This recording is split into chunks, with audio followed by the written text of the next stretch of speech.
Vous allez bien? Il est aussi le porte-parole de certains intellectuels dont il s'inspire. Je suis obligé de te faire de la pédagogie sur un truc qui devrait... Parmi eux, un ancien du Parti communiste qui se définit comme écrivain libertaire, Alain Soral. Il y a des gens qui peuvent te dire aussi... Son ami Dieudonné a été censuré, nous dit-il, car les médias seraient manipulés par les partisans d'Israël. Juifs de France, d'après vous? On cherche, à obtenir de la part des gens qui sont dans les médias un soutien inconditionnel à Israël. Donc tout, je veux dire que la formation qualifiante pour exister dans les médias aujourd'hui, c'est d'être sioniste.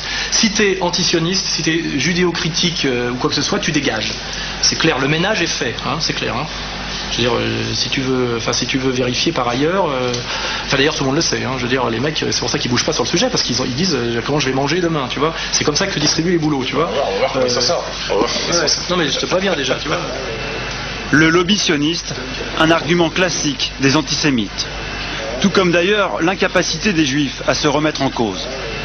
Quand avec un Français juif sioniste, tu commences à dire il y a peut-être des problèmes qui viennent de chez vous, vous avez peut-être fait quelques erreurs, c'est pas systématiquement la faute de l'autre totalement si personne peut vous blairer et partout où vous mettez les pieds, parce qu'en gros c'est à peu près ça leur histoire, tu vois, c'est quand même 2500 ans que chaque fois qu'ils mettent les pieds quelque part, au bout de 50 ans ils se font dérouiller, tu vois, donc faut se dire c'est bizarre, c'est que tout le monde a toujours tort sauf eux, le mec il se met à aboyer, à hurler, à devenir dingue, tu vois, et tu peux pas dialoguer, c'est-à-dire que je pense qu'il y a une psychopathologie, tu vois, du judaïsme sionisme qui confine à la maladie mentale.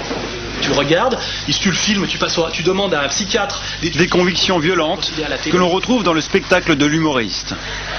À mots choisis, bien entendu.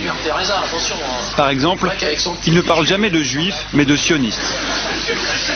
Non, mais là, le sioniste, c'est chiant, hein, tu peux pas discuter. Hein.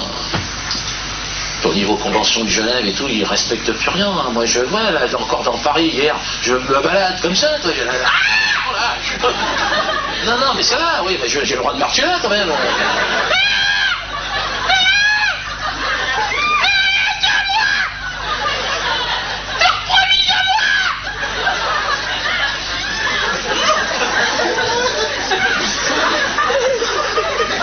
Non, mais qui t'a promis ça, déjà? Et au détour d'une phrase, mine de rien, l'idée que les juifs abuseraient de la Shoah pour éviter toute critique. Ah, il est chiant, le sioniste, sous prétexte que Pépé et Véné en ont chié, l'autre il se prend tout pervers. Ah, ça m'énerve, t'as vu, je me suis